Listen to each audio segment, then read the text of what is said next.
On Tech News Today, now Amazon has another thing in common with Apple. The company's being investigated for cheating on Euro taxes. Plus, the Nobel Prize goes to the inventors of a technology you probably use every day.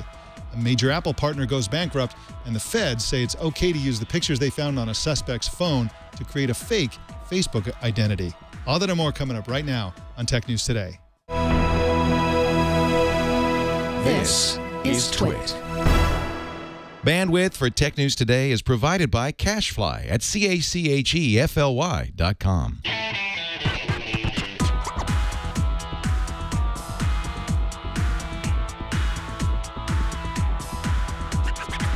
This is Tech News Today for Tuesday, October 7th, 2014.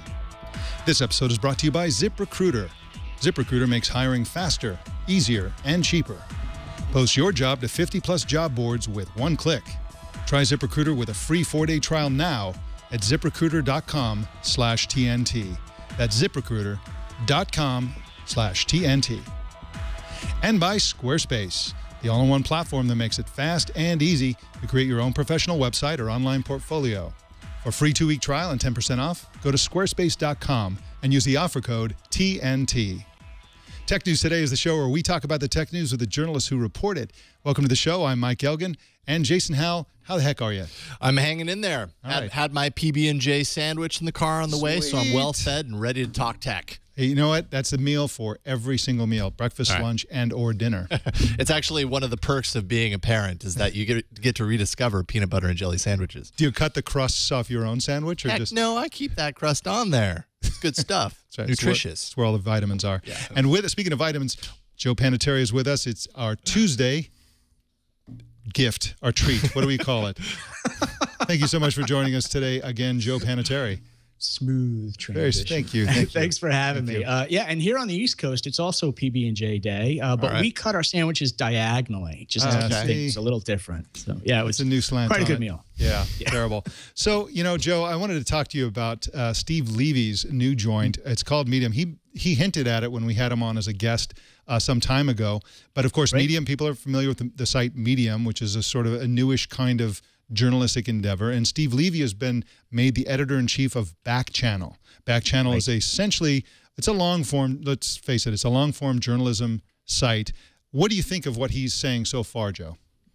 You know, I love the concept, and I'll tell you a couple of reasons why. I think we're seeing a trend of seasoned journalists who are trying to do meatier, long-form content that's deeply researched. And instead of trying to cover every story of the day, Steven's just going to focus on a few with his team that are much more thoroughly investigated. So I like that approach, number one, on the content front. Number two, in terms of design, I think one of the things we're seeing is over the past 5 to 7 years, so many IT media sites in particular have gotten so cluttered. It's almost impossible to navigate all their top 10 lists on these various sites. Steven's approach and the whole Medium approach is let's get rid of the clutter and get you right to the content. The whole idea is to get you much closer to the content and eliminate that frustration and navigation. So I think he's onto something here. The big question as always is how are you going to monetize this, Steven? And I'll be watching for those answers. Absolutely. And he brings to attention to the fact that there are multiple types of journalism. I think the casual reader can tell, hey, this is a great article, or, you know, that's kind of a boring article, or my eyes are glazing over, whatever. What's really happening behind the scenes is there's a minority of journalists. Let's face it, there's a minority of journalists who are getting scoops. They're writing original content, very original opinions and analysis pieces. And then there's legions of underpaid bloggers and reporters who are just banging out pickups, what we call pickups. And they're essentially reading one person's article and then writing a version of their own just so the website has a cheap version of that story. The difference between those stories is night and day, and it's really the people who are doing good journalism. You know, sometimes something starts out to be a pickup and it ends up being a great piece because the journalist adds something really valuable to it. And that's one of the things we do on this show, if you haven't noticed. We go find the journalists who are doing good journalism. So if somebody's on this show, you know that we believe that they are a really excellent journalist and that they've done some really original work. And so we try to highlight that and also point out to you the difference between the pickup journalism and real journalism. And we're glad, and I'm personally glad that Stephen Levy is making a big deal out of that as well and just focusing exclusively on the really, really good high quality long form journalism. Yeah, it's refreshing. I think the other thing with Levy is there's actually some help wanted ads. I saw at least one of them up on the site for an executive editor working with Steven. So if you take a look at that ad and some of the other things going on the site, it gives you even more clues about what he's up to before the contents even arrive. So it's fun to poke around the site and pick up those clues in terms of where he's going, Mike. Absolutely. Well, let's jump into the news. Speaking of news, the European Commission is looking into whether Amazon got illegal help from Luxembourg to dodge taxes.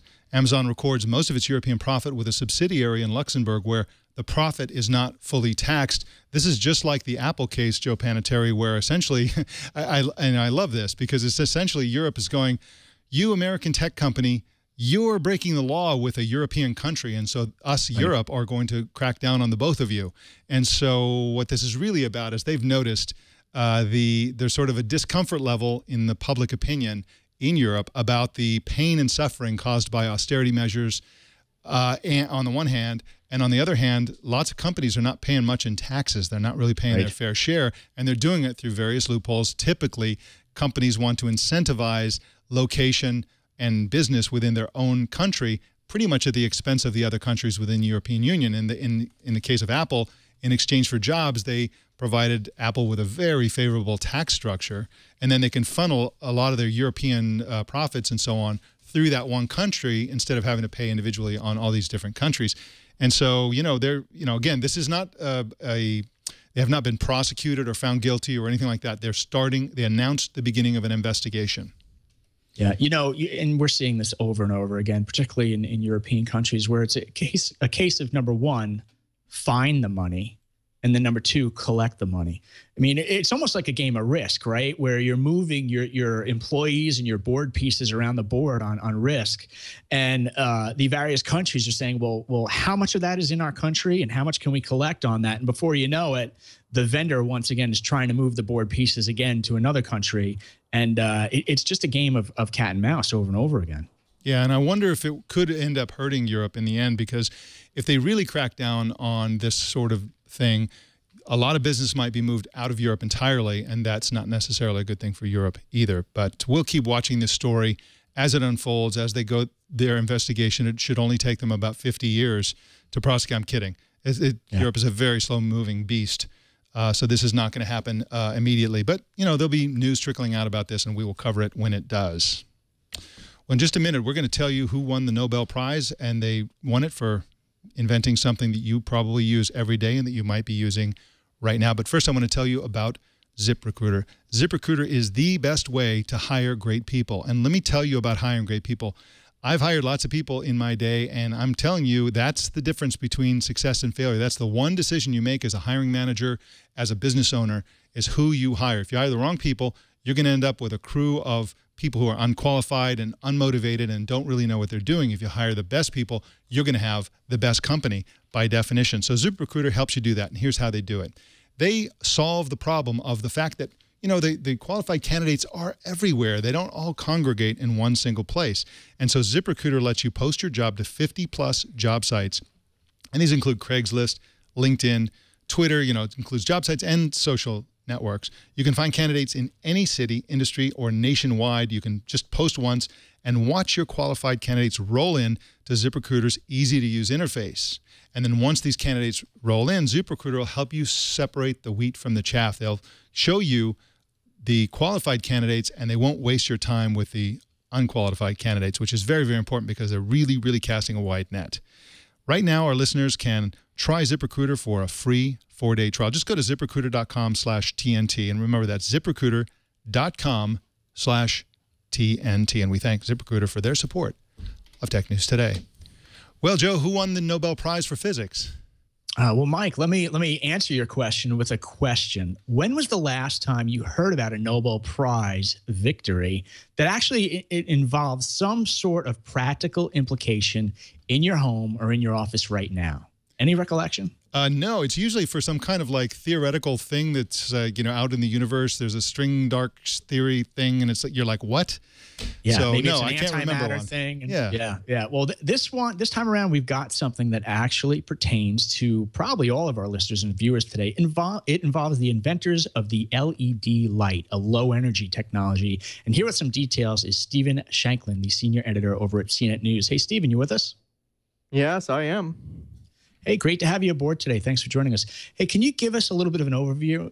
First of all, the big picture. Who are these inventors who won the prize? And number two, what do they actually invent here?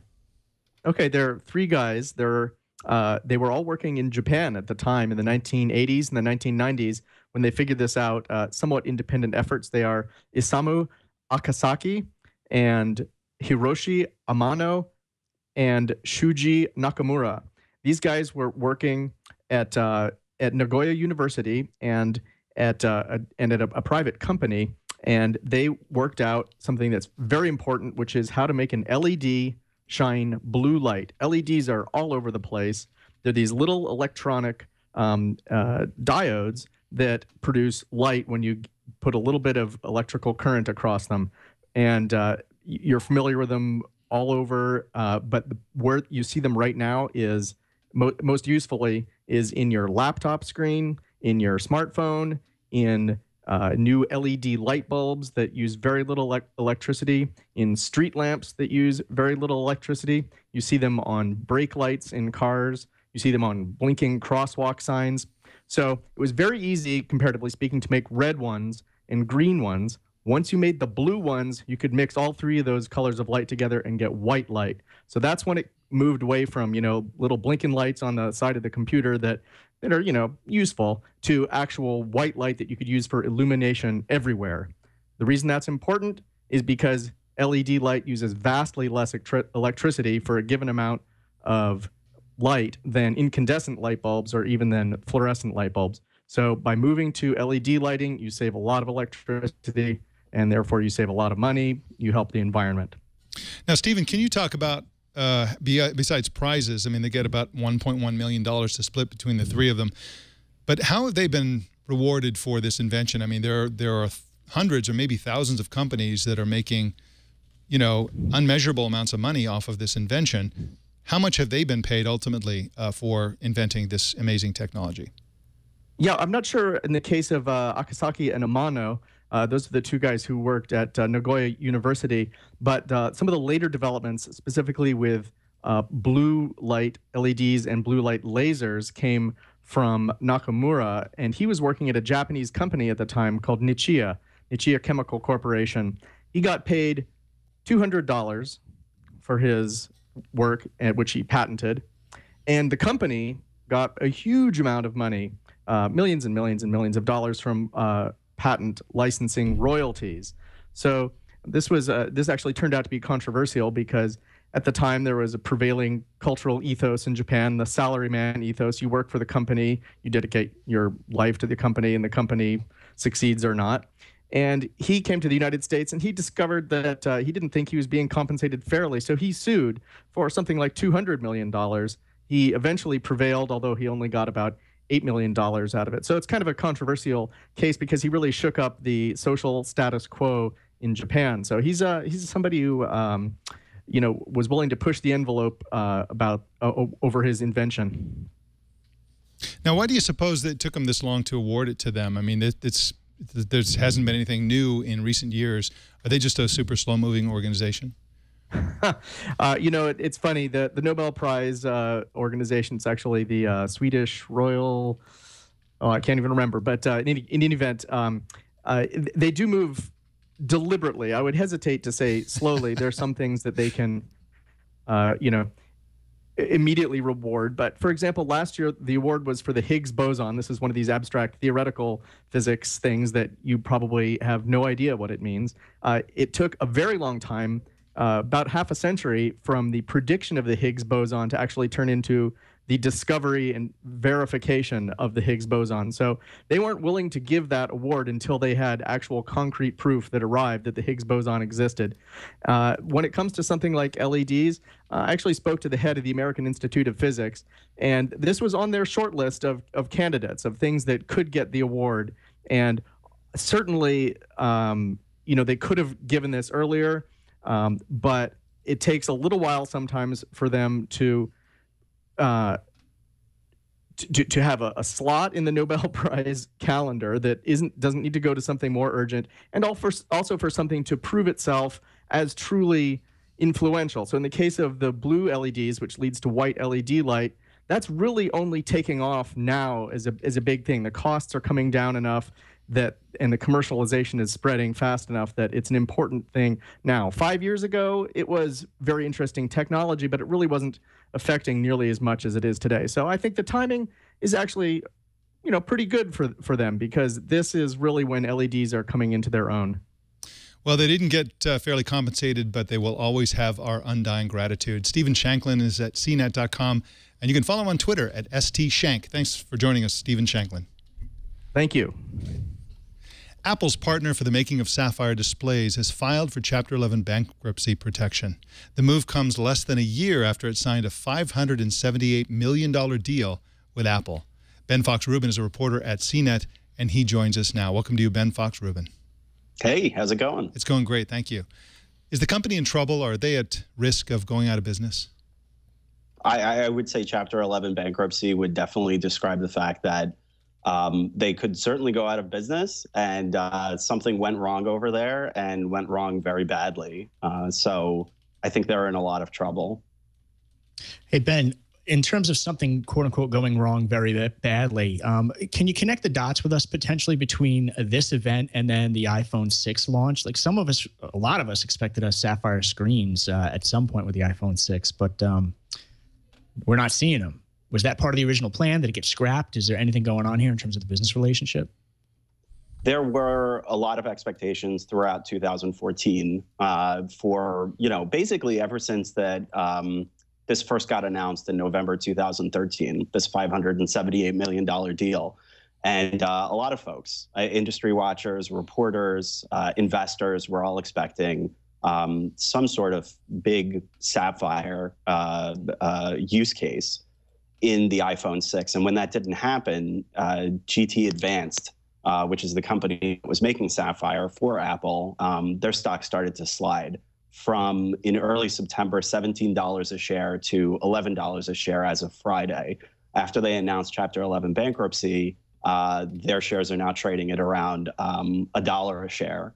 So this was a huge expectations game kind of thing. I mean, like, a lot of folks thought that there was going to be something relating to Sapphire on that iPhone 6. And I think that perhaps Apple was too. I mean, they just don't talk that much about, their product. So it's really hard to actually ascertain what exactly is going on here. But the factory that they created was, I think it was something along the lines of 1.3 million square feet, which is many, many football fields in size. It was supposed to increase the size of Sapphire production by, at least 1 or 2 times what is already being created worldwide. So this was a very big bet on Sapphire, and a lot of people did expect that to happen with the iPhone 6. And in addition to 1.3 million square foot facility that's in Mesa, Arizona, they have 700 employees. Now, the worst case scenario, just to revisit this concept, seems to me something like this. Apple got into bed with GT, Advanced Technologies, said, we're going to reinvent Sapphire displays, how they're manufactured. We're going to bring down the cost. They're making larger, basically they have to grow the Sapphire in these larger units. We're going to build this colossal Sapphire facility, and we're going to put Sapphire on everything. And then it seems to me that at some point, Apple may have changed their minds, or maybe it wasn't ready, or there was some other problem. And essentially, GT was left holding the bag on this thing. They invested all this money into this manufacturing facility, and it seems like Apple's going, well, what are you going to do? Does this make Apple look bad on the one hand, because it looks like Apple kind of allowed their partner who invested so much money to essentially dangle in the wind financially, basically just barely hanging on financially all of a sudden? And also, it's kind of like, you know, partner and go all in with Apple and you go bankrupt. Like it's kind of bad for their reputation, isn't it? That is, Mike, I think certainly a theory of what may have happened, that Apple kind of got cold feet and decided that Sapphire wasn't good enough for the iPhone 6, and that's what caused it to happen. One of the other things that I'm hearing from analysts is an entirely different storyline, that Apple could still very much be interested in doing Sapphire in their phones in the future. However, GT Advanced just wasn't a great supplier. They overpromised. They said that they were going to bring it in at a certain price, which they didn't end up doing. They said that they could have it ready at the time of this launch, which they didn't end up doing. And Apple got really upset about it and decided to cut them off. And that forced them into Chapter 11 bankruptcy. I mean, that is the other storyline that a lot of folks are at least considering at this point. I think yours is also a possibility, and hopefully the you know, what's actually going to happen during the bankruptcy will hopefully provide at least a little bit more nuance or information as to what exactly happened here. I think there are a lot more question marks than there are answers at this point as to what happened, and I think it's very worthwhile to say that a company's stock doesn't just tank like that, where it goes down 93% in one day. It lost $1.5 billion in market value in the course of, you know, just in the early time of it trading. This was a huge surprise in the market. So there were a lot of folks that were expecting a lot more from this company, and it just kind of went kaput. And I think people are still looking for a lot of answers as to what exactly happened here. Right. So, Ben, two-part follow-up question for you is, you're going to have some fun in the next few weeks, I think, diving through SEC filings of about this story. But my two-part court filings, yeah. Yeah. My two-part question is, number one, do you think GT has alternative revenue sources going forward where they might be able to diversify fast? And part two, does Apple have an alternative supplier lined up for Sapphire? Can you tell us anything on either of those points? For GT Advanced, from what I understand, this was actually creating Sapphire was a new area for them before they were making the equipment that then other folks were then using to make the Sapphire. So, you know, maybe that's going to make them enough money, but they went pretty deeply into debt trying to prepare the supply line for Apple. So we'll see if the rest of their business is able to make up for those losses otherwise. But it'll be a pretty hard row.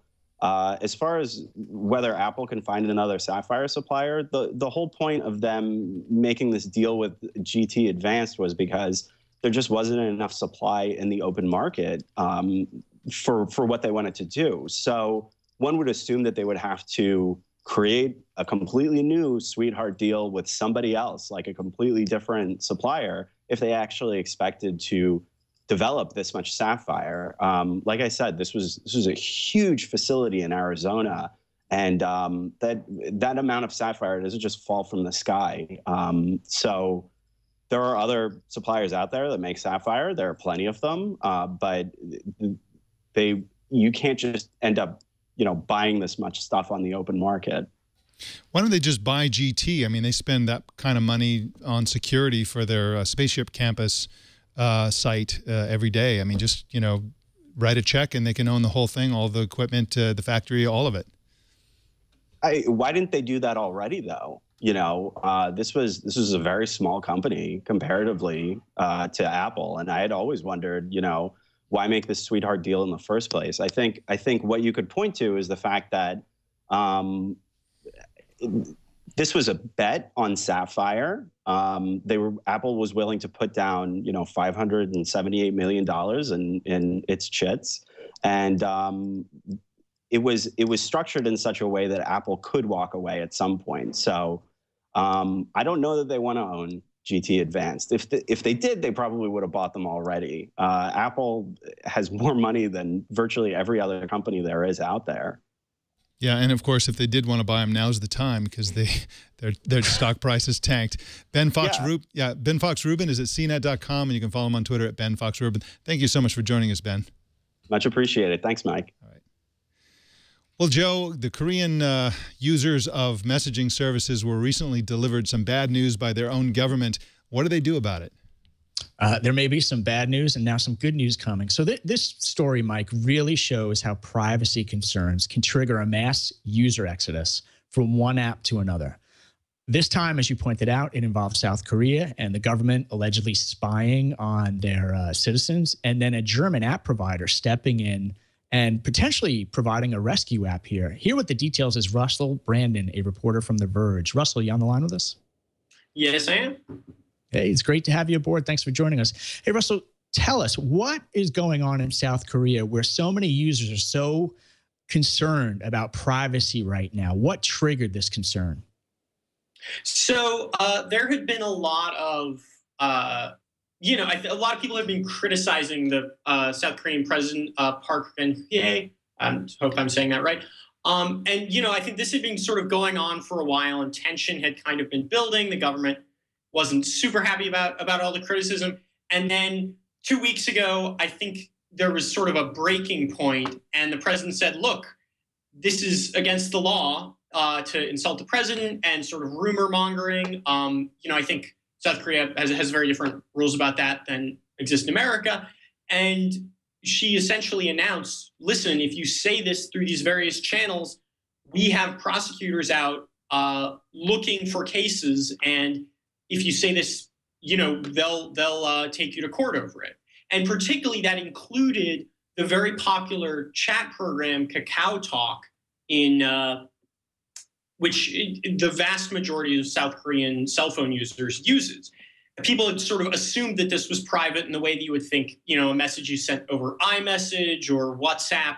You sort of assume that this is between you and the person that you sent the message to. And suddenly the government was telling you, listen, this is, our prosecutors can also see this.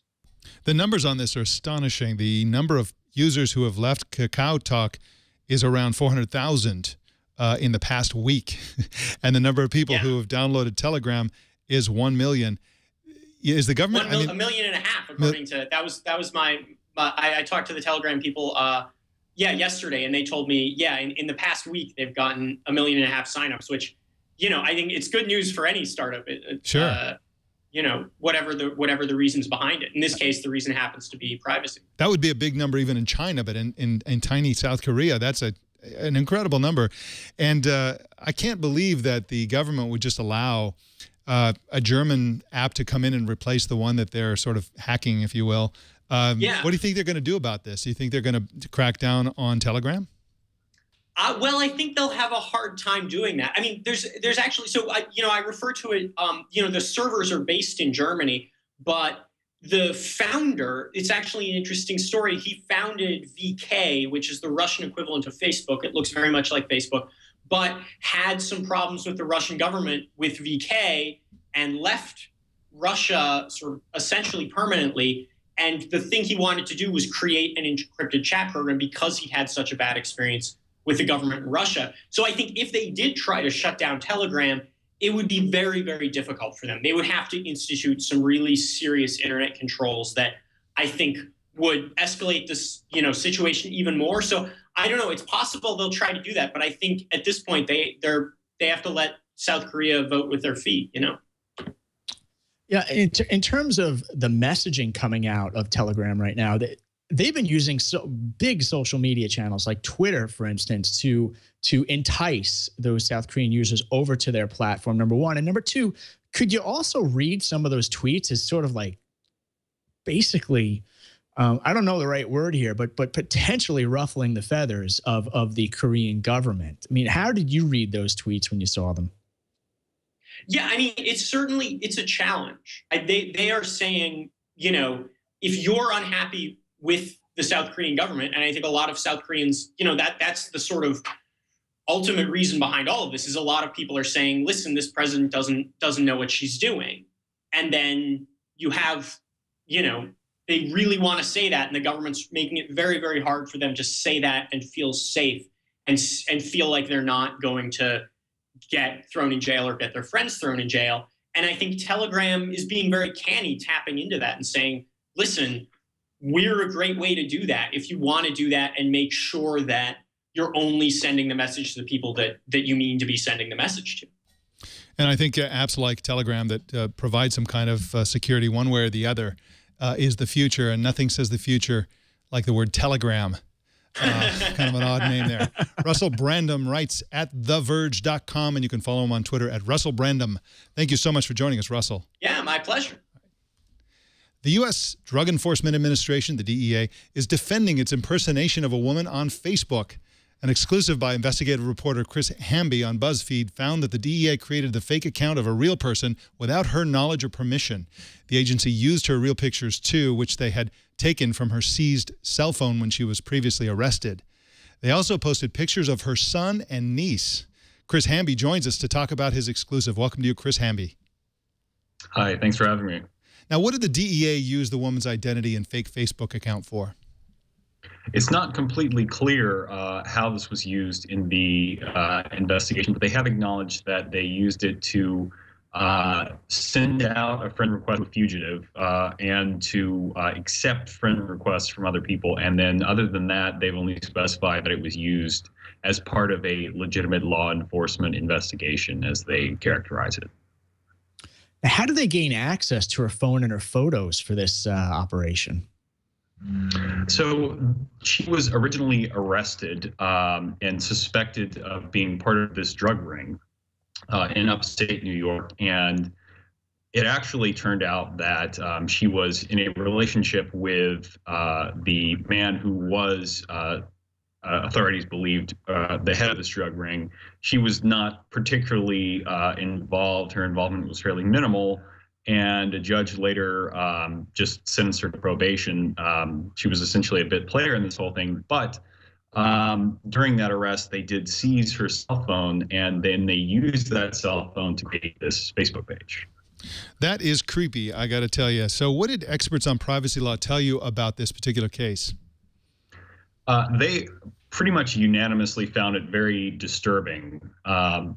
That it raises one of the key points here is the Justice Department's argument in their legal filings as to why they're allowed to do this, which is that she implicitly consented to allowing this Facebook page to be created by allowing the search of her phone, which the experts that I spoke to almost unanimously felt like that was one said a dangerous expansion of the notion of consent.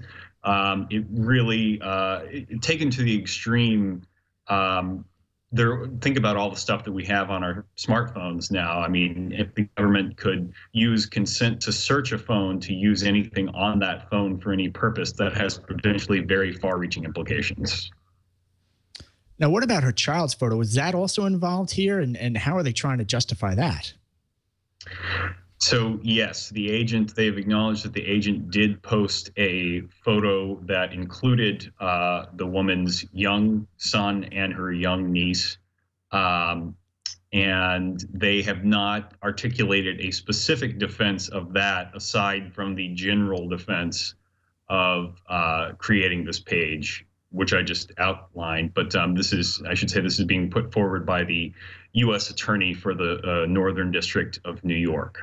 Now, why is this story just now emerging? This is a few years old, isn't it? These events took place some time ago. It is. So this page was actually created in 2010, and this might not have come to light had not the woman involved actually sued the DEA agent and the government in this case. And so then, of course, the government was forced to respond to this, and that's where they acknowledged doing this in court filings. So yeah, and there is no real indication of whether this was an isolated case or not, and the Department of Justice flatly refused to speak with me on that. Chris Hamby is at BuzzFeed.com, and you can follow him on Twitter at Chris D. Hamby. Thanks for joining us on Tech News Today, Chris. Thanks for having me. In just a sec, we're going to get some new information about Facebook's growing problem with their acquisition of WhatsApp. But first, I want to tell you about the greatest place in the world to build a website, which is Squarespace, of course. Squarespace is a place where you can build a beautiful website, a website that's never going to go down no matter how popular you are.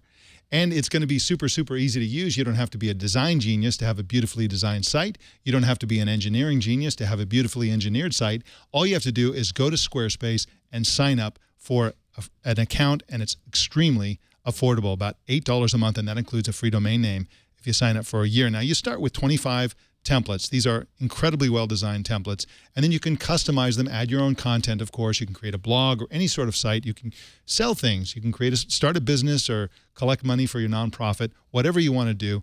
All subscription plan levels include e-commerce, so it's very, very simple to do, and it's very, very powerful. All of these features you see on the biggest websites, you can implement yourself for your little website, and you can grow your little website into a big website because Squarespace will always give you room to grow. And of course, it's mobile ready. You can manage your blog or your website from a mobile device. It's super easy to do. And of course, when your readers and followers go to your website, they're going to see a beautiful site. If they look at it on their phone, on their tablet, no matter what device they're looking at it with, it's going to be redesigned on the fly for those sites with this flexible rendering. It's just an amazing service. Now start a free 2-week trial with no credit card required and start building your website. When you decide to sign up for Squarespace, make sure you use the offer code TNT because that will get you 10% off the price. And you can also use that to show your support for Tech News Today. And we thank Squarespace for their support of this show. And remember that a better web awaits, and it starts with your new Squarespace website. Well, Joe, new information about Facebook's $19 billion acquisition of WhatsApp. What's up? Yeah, what's up is the price. That's what's up. It's now $22 billion. The reason it's gone from 19 to 22 billion over the last year is basically this was mostly a stock deal, a stock transaction. And as Facebook shares rose, so too did the value of this deal. Now, what's interesting about this is the earnout period or the lockup period for WhatsApp founder John Combe. I think he's locked up for nearly $2 billion in Facebook stock, and that, you know, he's got to stick around, Mike, not for 1 year, not for 2, not for 3, but 4 years under this term. So we'll be seeing how that pans out for him. Having to work at Facebook for 4 years is the bad news. The good news is when you have a deal like this, you can do anything you want. You can show up drunk and naked, and it's like, you know, they can't fire you, and you still get your $2 billion. So it's like, you know, he's got it made. Just got to stick it out for 4 years of goofing off. I don't know if you see the HBO show Silicon Valley, but they show these people that are part of an acquisition, and they don't really have jobs or roles for them. So they just go up on the roof of the building and have a barbecue every single day and just wait to collect their money. I want to know how that gig works out because our last company, we got acquired by Penton Media, great parent. We were there. Myself and the co-founder stayed there for 2 years. And but no, it was not a barbecue and it was not a country club. It was a lot of work for 2 years. So yeah, maybe the next round, yeah, I'll get a country club deal, but I don't know. Somebody that you and I once worked with, I won't obviously mention his name on the air, but he told me that after he stopped working at CMP, where you and I both worked, he went off to work for another company, and, you know, various things happened, and then there were layoffs, and laid off a bunch of people, but they forgot to lay him off, but they did lay off his supervisor, and they just didn't know that he was there. So he showed up every day. He would read magazines and make calls and stuff like that, and finally he just got super bored and left. But he worked for a year without any responsibilities, no assignments, nothing.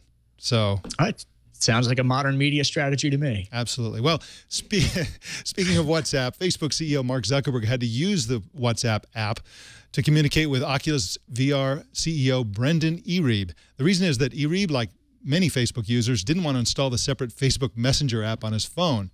Iribe said that in an interview this week that the deal was mostly negotiated via WhatsApp. That's pretty incredible. They're sitting there chatting these huge deals back and forth. Absolutely incredible.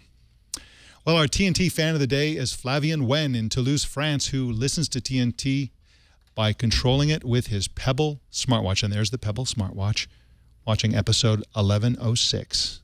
Look at that. That is so cool. How do you watch or listen to TNT? Just record a video or take a picture of your setup or yourself and post it on Google+, Twitter, or Facebook and use the hashtag HowIWatchTNT, and we'll find it. And that is the Tech News Today. Jason and Joe, what a big day today. I think this is the second day. We didn't have a big security story today either, did we? Not really. Well, there's that minor one with the, well, I shouldn't call it minor if you were violated, but it involved the AT&T employee. Right. Basically hacking into, what was it, 1,500 or 15,000 accounts? I forget. Yep. No information was stolen, and AT&T was quick to say, we fired him. He's gone. So what are you going to do? Well, Joe Panettieri, thank you so much. How's your new venture going for you? It's going great. You know, we small steps. We're building sort of the foundation right now. We just launched the daily newsletter yesterday, and we're dropping some hints. We haven't said what we're doing next, but whatever we're up to next, it's coming in Q4. Awesome. And by the way, that is built on Squarespace. Your website is built on Squarespace, isn't it? Yes, it is. Just to give you a little bit of background on that, readers who follow me know that I've been sort of a WordPress geek for about 5 to 7 years now. Really love WordPress. But then, you know, as we were building our company, I was just looking for something that was scalable, repeatable, well-designed, and didn't have all the rough edges of WordPress. And WordPress has a lot of rough edges. And I think it was probably after speaking with you just a little bit, and then a weekend beta, I would call it, we switched to Squarespace, and it's been a great experience. We love it. I think one of the things that you may not have covered, as you were talking about, is the SEO, the search engine optimization, and the integration with whether it's Google Search or Google Analytics, even Bing integrating into that. It's been great for us. Yeah, I love it. I've been using it for a long time. I don't even remember if I heard about it from an ad that Leo did some time ago on Twitter, something like that. I don't recall. It probably was. But yeah, I really have fun with that. So anyway, Joe Panettieri, well, thank you so much. We will see you next Tuesday. Thank you very much for having me. Take care. All right. Well, you got to subscribe to Tech News Today because it's super convenient. And if you're around and have nothing to do and you want to learn more about technology, just fire up that subscription on your phone and listen to it or watch it or whatever you want to do. You can subscribe to the RSS feed. You can subscribe to Yahoo, Feedly, YouTube, iTunes, Stitcher, you name it. So many ways to subscribe. Just go to twit.tv/TNT. You can also follow us on Twitter, Tech News Today TV, and we'll remind you when the live show is coming up. And please send us your thoughts and opinions. Just send email to tnt@twit.tv. Leave voicemail at 260-TNT-SHOW. And don't miss our evening newscast, Tech News Tonight at 4 p.m. Pacific, tonight and every weeknight right here on the Twit Network. My name's Mike Elgan. Thank you for tuning in, and we will see you tomorrow.